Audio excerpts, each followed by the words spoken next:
এই যে ও মাপটা করছে দেখতে পাচ্ছ, সূক্ষ্ম করে করছে, মহিতের কাজ বুঝতে পারলে দেখে শুনে কাজ করতে হবে। যাই হোক আল্লাহর ঘর, এই মাপ কাঠি করে করছে ভালো করে। এ পাবলিক বাড়ি হলে ছেড়ে ছেড়ে দিত, চুলকে দিতাম। মসজিদ বলে এখন আরামসে কাজটা করতে হচ্ছে। আর পাবলিক বাড়ি হলে তো এত কোন কালে মেয়ে মেয়ে মারা হয়ে যেত। কি করবো, নেকি টেকি একটু বেশি করে পাবো, ওই আশাতে আরো ভালো করে করা। আর কাল বাদ পরশু জুম্মা, আর জুম্মার নামাজ না পড়তে কালকে হবে। জুম্মা, তারপরের দিন হচ্ছে তারপরের দিন রোজা কেরালাতে।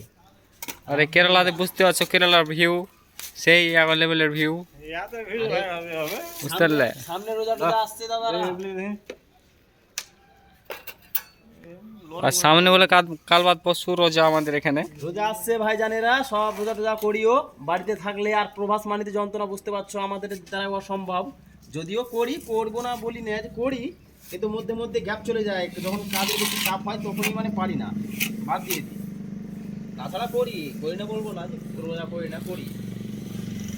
যখন একটু বেশি কষ্ট হয় তখনই পারা যায় না। এই যে মসজিদের কাজ যেরকম এখন করছি, এই কাজগুলো করলে হয়তো পারা যাবে, অসুবিধা হবে না। যখন পাবলিক বাড়িতে কাজ করি তখন অনেক অসুবিধা হয়, সেই জন্য হয়তো মাসে 1 মাসের মধ্যে হয়তো 15টা করি। বাড়িতে থাকলে ভাইজানরা সব রোজা টোজা করিও, মিস করিও না। চারি সাইডে বিটটা কাটা আছে, পুরো চারি সাইডে 3000 ছাদের, বুঝতে পারলে কত বড় ই হবে প্যারাবিট।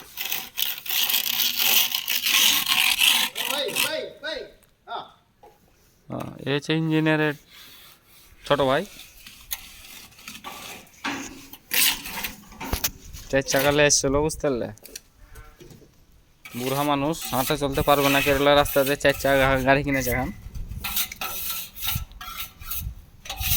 আরে আমাদের খাবারের জায়গাটা দেখতে পাচ্ছ, রাজমিস্ত্রির চোদন খারাপ জানো, যেখানে সুতি সেখানে মুতি। হ্যাঁ,